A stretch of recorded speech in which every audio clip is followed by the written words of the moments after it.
ngeen foog ne dëgg la coowal ambassade France te du ambassade France rek coowal visa te du ambassade France rek coowal njaayum rendez-vous te du ambassade France rek yàgg na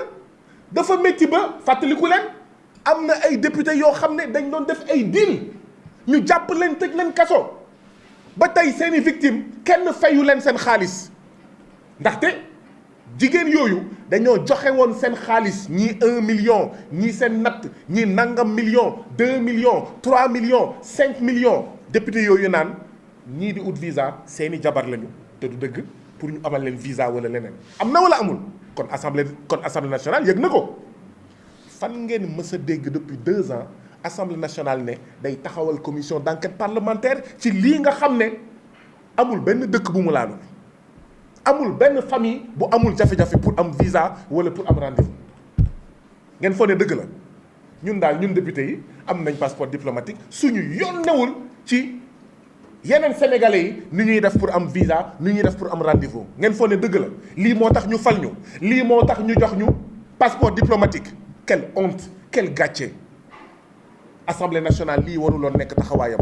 ñun député yi lii waruloon nekk suñu taxawaay moo tax tey ma ne assemblée nationale bu dee 2 ans lu ma fa dugal ñu bloqué ko garaawul tey bu ñu amee manifestation bu ñu ko autorisé naa ànd ak ñii dem taxaw buntu ambassade France duñ fa wéet ma taxawal fa assemblée nationale bu Sénégal donc ñu ngi ñaawlu taxawaayu préfet bu Ndakaaru ndaxte dafa jàppale consulat boo xam ne day naxaral suñu askan day sonnal suñu askan day sàcc suñu askan préfet bu Ndakaaru li mu wax tegu ko fenn muy benn ñaareel bi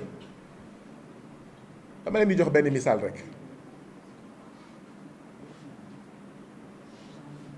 Daba Diouf yàlla na ko yàlla yërëm xaree ko aljana Daba Diouf moo nekkoon soxna ci Didier Badji gendarme bi nga xam ne Ahmed Suzanne Camara membre parti APR nee na ñoom ñoo ko rey ndaxte dafa def naka su dul noonu Daba Diouf moo nekkoon soxnaam dafa génn àddina début 2024 yàlla na ko yàlla yërëm man bi ma demee France ma gis ko ma toog ak moom ma waxtaan ak moom Daba Diouf 2023 la déposé ca France demande pour ñaari doomam yi nekk Sénégal nekk mineur école primaire école élémentaire la ñu nekk Daba Diouf am ñetti doom benn doom bi nekk France seen baay disparaître ba tey d'ailleurs kenn mënul wax ne dafa dee dafa disparaître ku mu neex nag mun nga ne kii moom c'est sûr que dee na mais dafa disparaître ñaari xale yi nekk fii mu bëgg ñu dem foofu loi France mën ko permettre waaye da ngay remplir ay conditions yi mooy France day naan foog sa waañ mel nii foog sa salon mel nii foog sa kër mel nii foog sa buntu kër mel nii conditions yu bëri foog ngay fayeeku nangam foog nga am contrat sangam foog ngay fay l'impôt préfet gox bi nga dëkk ca France mooy njëkk joxe këyit ngir wax ndax nangu na pour yow sa jëkkër sa jabar walla sa doom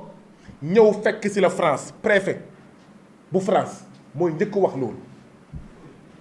mooy naan déedéet dem naa xooli kër gi enquête naa kii nga xam ne doomu Sénégal la mu ngi fii ci France enquête naa ko waaye kii mënuñu nangu waa këram ñëw fii ndaxte amul payoor ndaxte payoor bii bu fi indee nit du ko mun téye ndaxte kër gii mënul am ñaari nit mënul am ñetti nit mënul am juróomi nit waa léegi Daba Diouf Badji soxna ci Didier Badji gendarme préfet bu Yvelines septembre 2023 bind kayit ne ko man préfecture bu Yvelines fële ca France nangu naa li nga sàkku sa ñaari doom ñëw France fekk ne depuis 21 août 2023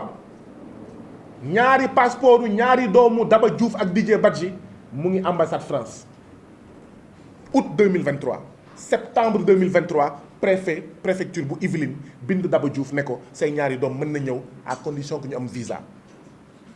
waaye loolu mooy pàcc bu gën a rëy bi ndaxte préfecture France bu nanguwul doo sax uti visa maanaam yow jeex na yoon bi jeex na. préfet bu France kenn ci préfet France fi nga dëkk bu nanguwee rek da ngay ñaan visa donc ñu ñaan visa xam ngeen kañ la ambassade France tontu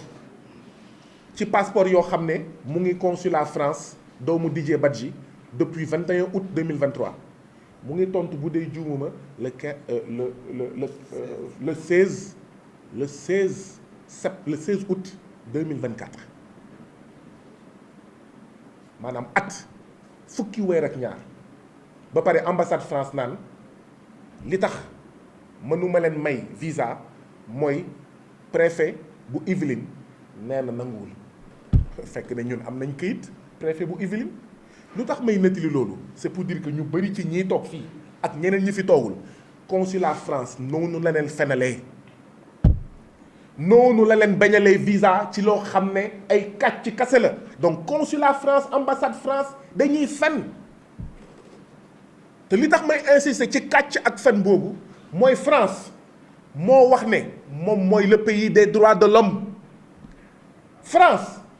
moom moo waxal boppam ne moom mooy le pays des lumières waaw pays des lumières ba pare ngay def lu lëndëm nii pays des droits de l'homme ba pare ngay def lu lëndëm nii di fen di kàcc di jël xaalisu nit yi après di jaar ci suuf di fen naan préfet bi nanguwul maa ngi wax ambassade France mu wax publiquement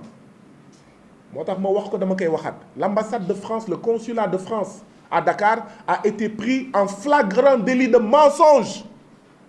ndaxte nga ne préfecture bu Yvelines nanguwul ñaari doomu Daba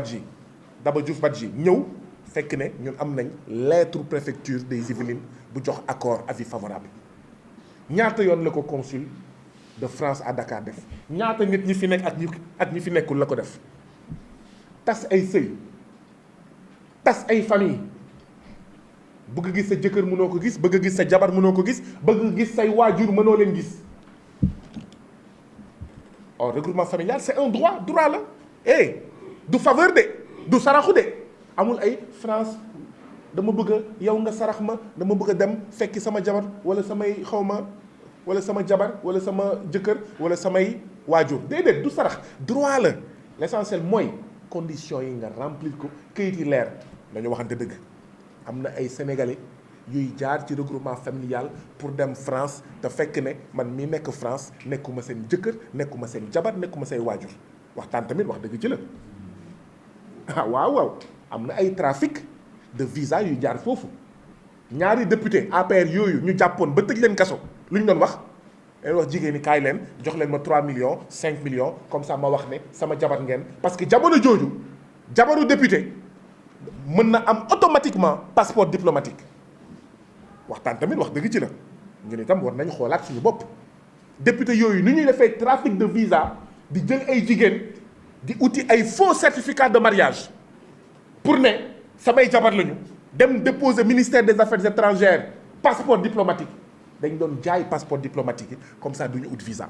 kon tamit xel mën na nangu am na ñenn ci ñun sénégalais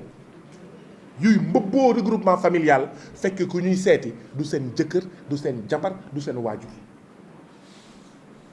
donc mais ambassade France lu muy def mooy xool kayit yi voilà mooy xool kayit yi waaye xam nga li ambassade de France di def mooy ñëw ne extrait de naissance bi nga ma jox yow Doudou Niang nga ne doomu Fallou Niang bi nekk ca France la extrait bi baaxul Doudou Niang dem ci mairie bi mu gis ne France gëj na teg tànkam ci mairie bi pour xool depuis 1900 Ndiadiane Ndiaye depuis jamono Aline Sitoé Diatta loolu la ambassade def France di def loolu la ñu wax ne du dëgg du yoon ñun bañuñu ambassade France muy xool kayit yi muy seetantal affaire yi waaw muy fexe bay jaarale yoon ndaxte nag nañu waxante dëgg ñun ñëpp nekk Sénégal xam nañ ne fii Sénégal y a un trafic par exemple d'extrait de naissance man de bu ma représenté woon fii Sénégal beneen réew naa wax sama réew balaa ngaa joxe visa na nga xool extrait de naissance yi ndaxte nag ñoom seen biir ñu ngi coow ñu ngi naqarlu li ñuy jël extrait de naissance Fatou wala Doudou wala Mohamed di ci bind turu keneen am na wala amul gis nañ ko wala gisuñu ko donc ñun bañuñu ambassade France muy xool affaire yi waaye bu ko xoolee na ko jaarale yoon lii nag la ñuy kaas. délai yi normalement d'après ñoom les textes consulats 2 mois la war a durer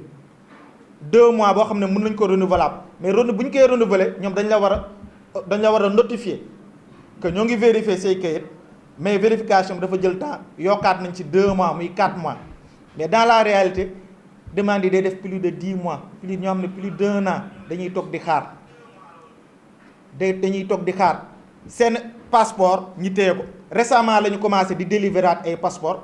après 8 mois bu honorable député bu mu génnee casse si les enfants de Didier Badji si la ambassade bi commencé di delloo ñenn say visa après 8 mois après téye ko 8 mois ñu woo la nga yaakaar ne dañ lay délivrer sa visa ñu jox la benn décharge ne la procédure se poursuit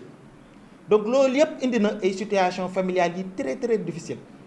pour suñu jigéen yi pour góor yi pour xale yi am na ay xale yu fii nekk ñoom dong seen papa neew fi seen yaay neew fi ñu ngi Europe depuis plus de 4 ans ñu nekk see jàmbur di xaar juste pour ñu jox leen visa bi alors que si dëkk yu ñu wër yëpp moins 2 mois jox la sa visa mais pourquoi fii Sénégal demande yi yéex noonu boo bindee ambassade bi duñ la mus a tontu jamais nga am réponse boo amee réponse rarement message automatique lay doon ne la xaaral dossier baa ngi continuer donc loolu yëpp moo ñu metti tey ñu bëggoon marche ñu tere ñu marche moo tax tey ñu ñëw fi def conférence de presse ak le soutien de waa FRAPP loolu moo nekk suñu